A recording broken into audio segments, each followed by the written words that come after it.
ಗಣ್ಯರಿಗೂ ನನ್ನ ವಂದನೆಗಳು. ನನಗೆ ಒಂದು ಸಣ್ಣ ಅವಕಾಶ ಕೊಟ್ಟಿದ್ದೀರಾ. ಏನಂದರೆ ಈ ಹೈಸ್ಕೂಲ್ ಅನ್ನೋದು ಒಂದು ಟೀನೇಜು. ನಾನು ಹೆಚ್ಚಾಗಿ ಸರಿಯಾಗಿ ಮಾತಾಡೋಕ್ಕೆ ರೆಡಿಯಾಗಿ ಬಂದಿಲ್ಲ. ಒಂದೆರಡೆರಡು ಮಾತು. ಇದು ಟೀನೇಜು.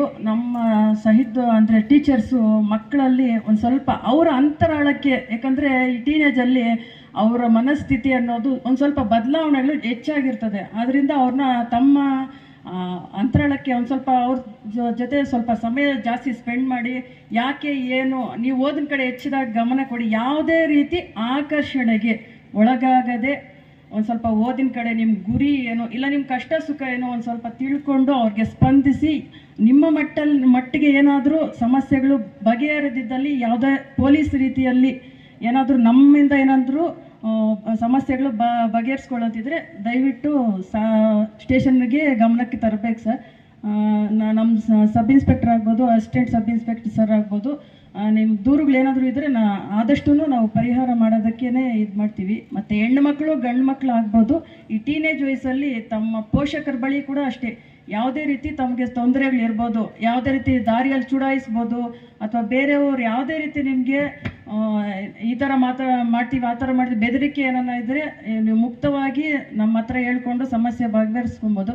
ಆದರೆ ನಿಮಗೆ ಯಾವುದೇ ರೀತಿ ಇಂಥವರೇ ಕಂಪ್ಲೇಂಟ್ ಕೊಟ್ಟರು, ಯಾಕೆ ನೀವು ಆ ಥರ ಮಾಡಿದ್ರಿ ಹಂಗೆ ಅಂತ ಯಾರಿಗೂ ಹೇಳ್ದೆ ನಾವು ಅವ್ರನ್ನ ಯಾವ ರೀತಿ ನಿಮ್ಮ ತಂಟೆಗೆ ಬರದೆ ಮಾಡ್ಬೋದು ಆ ರೀತಿ ಮಾಡೋದಕ್ಕೆ ಪ್ರಯತ್ನಿಸ್ತೀವಿ.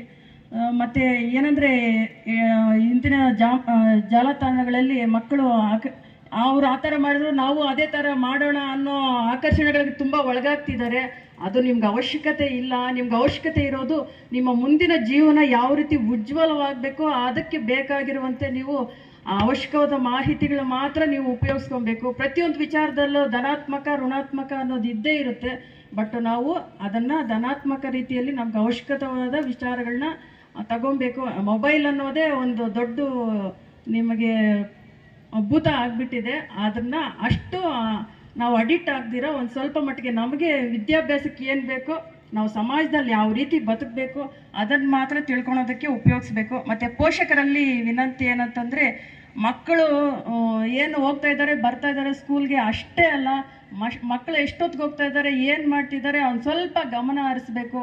ಏನಂದರೆ ನಾವು ಒಬ್ಬ ಪೋಷಕರಾಗಿ ನಮ್ಮದೇ ಆದ ಒಂದು ಭಯ ಇರುತ್ತೆ, ನಮ್ಮ ಮಕ್ಕಳು ಏನೋ ಹೆಂಗೋ ಯಾವ ಟೈಮು ಅಂತೇಳಿ ನೀವು ಒಂದು ಸ್ವಲ್ಪ ಗಮನ ಹರಿಸ್ಬೇಕು. ಯಾಕಂದರೆ ಈ ಕೇಸುಗಳು ಜಾಸ್ತಿ ಆಗ್ತಿದೆ ಅಂತಂದರೆ, ನಾವು ಎಲ್ಲರೂ ಓದಿರೋ ಮಕ್ಕಳೇ ಕೇಸುಗಳಾಗ್ತಾ ಇರೋದು. ಯಾಕೆ ಅಂತಂದರೆ ಎಲ್ಲ ಗೊತ್ತಿರ್ತದೆ, ಬಟ್ ಗೊತ್ತಿದ್ದರೂ ಎಲ್ಲ ಒಂದು ರೀತಿ ಯಾವುದೋ ಒಂದು ಆಕರ್ಷಣೆಗೆ ಒಳಗಾಗಿ ಆ ಮಕ್ಕಳು ಮನೆ ಬಿಟ್ಟು ಹೋಗುವಂಥ ಪರಿಸ್ಥಿತಿ ಬರ್ತಾ ಇದೆ.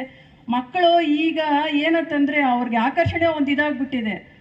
ತಂದೆ ತಾಯಿ ಒಳ್ಳೇದು ಹೇಳಿದ್ರು ಅದು ಒಂಥರ ಕೆಟ್ಟದ್ದಾಗ್ಬಿಡ್ತಾ ಇದೆ. ಅದಕ್ಕಾಗಿ ಪೋಷಕರು ದಯವಿಟ್ಟು ಅವರು ತಾವು ಕೆಲಸ ಮಾಡ್ತಾ ಇದ್ದೀವಿ, ಸಂಪಾದಿಸ್ತಾ ಇದ್ದೀವಿ, ಅದು ಏನು ಉಪಯೋಗಕ್ಕೆ ಬರೋದಿಲ್ಲ. ಒಂದು ಸ್ವಲ್ಪ ಮಕ್ಕಳು ನಮ್ಮಿಂದ ಎಲ್ಲ ದೂರ ಆಗಿಬಿಟ್ರೆ ನಾವು ಅವ್ರನ್ನ ನಮ್ಮ ಹತ್ರ ತಗೊಂಬರೋದು ತುಂಬಾ ಕಷ್ಟ ಆಗಿಬಿಡ್ತದೆ. ಅದಕ್ಕೋಸ್ಕರ ಒಂದು ಸ್ವಲ್ಪ ಮಕ್ಕಳ ಓದ್ ಕಡೆನೂ ಗಮನ ಕೊಡಬೇಕು. ಅವರ ಏನು ಟೀನೇಜಲ್ಲಿ ಆಗ್ತಾ ಇರುವಂಥ ಬದಲಾವಣೆಗೆ ನಾವು ಸ್ಪಂದಿಸಿ ಒಂದು ಸ್ವಲ್ಪ ಅವ್ರಿಗೆ ನಿಧಾನಕ್ಕೆ, ಇಲ್ಲ ಈ ಥರನೇ ಆಗೋದು, ಏನಾಗೋದಿಲ್ಲ, ನೀವು ಅದಕ್ಕೆಲ್ಲ ಭಯ ಪಡಬಾರ್ದು, ನಿಮ್ಮ ಗುರಿ ಏನಿದೆ ನೀವು ಅದೇ ರೀತಿ ಆ ಗುರಿ ಕಡೆ ಹೋಗೋ ಕಡೆ ನೀವು ನಿಮ್ಮ ಕಷ್ಟಪಟ್ಟು ಆತ್ಮವಿಶ್ವಾಸದಿಂದ ಕೆಲಸ ಮಾಡಬೇಕು. ಅವರು ಕೆಲಸ ಮಾಡಬೇಕು ಅಂತಂದರೆ ಓದೋದಕ್ಕೆ ಅವಕಾಶ ಮಾಡಿಕೊಡಿ ಅಷ್ಟೇ. ಮತ್ತು ಇಲ್ಲಿ ಒಳ್ಳೆ ಟೀಚರ್ಸ್ ಇದ್ದಾರೆ. ನನಗೆ ಈ ನಂಗ್ಲಿ ಬಗ್ಗೆ ಅಷ್ಟೊಂದು ಪರಿಚಯ ಇರಲಿಲ್ಲ. ಇಲ್ಲಿ ನೋಡ್ತಾ ಇದ್ರೆ ಈ ಸ್ಕೂಲಲ್ಲಿ ಇಷ್ಟೊಂದು ಅನುಕೂಲ ಇದ್ರೆ ಅಂತಂದರೆ ಮಕ್ಕಳು ಇನ್ನೂ ಚೆನ್ನಾಗಿ ಓದಿ ಒಂದು ಒಳ್ಳೆ ಉನ್ನತ ಮಟ್ಟಕ್ಕೆ ಹೋದರೆ ತುಂಬ ಚೆನ್ನಾಗಿರುತ್ತೆ ಅಂತ ಹೇಳ್ತಾ, ನನಗೆ ಈ 2 ಮಾತುಗಳನ್ನು ಹೇಳೋದು ಅವಕಾಶ ಕೊಟ್ಟಂಥ ವೇದಿಕೆಯ ಎಲ್ಲ ಗಣ್ಯರಿಗೂ ಹಾಗೂ ನನ್ನ ಎಲ್ಲ ನೆಚ್ಚಿನ ವಿದ್ಯಾರ್ಥಿನಿಯರಿಗೆ ಉತ್ಪೂರ್ವಕ ವಂದನೆಗಳು.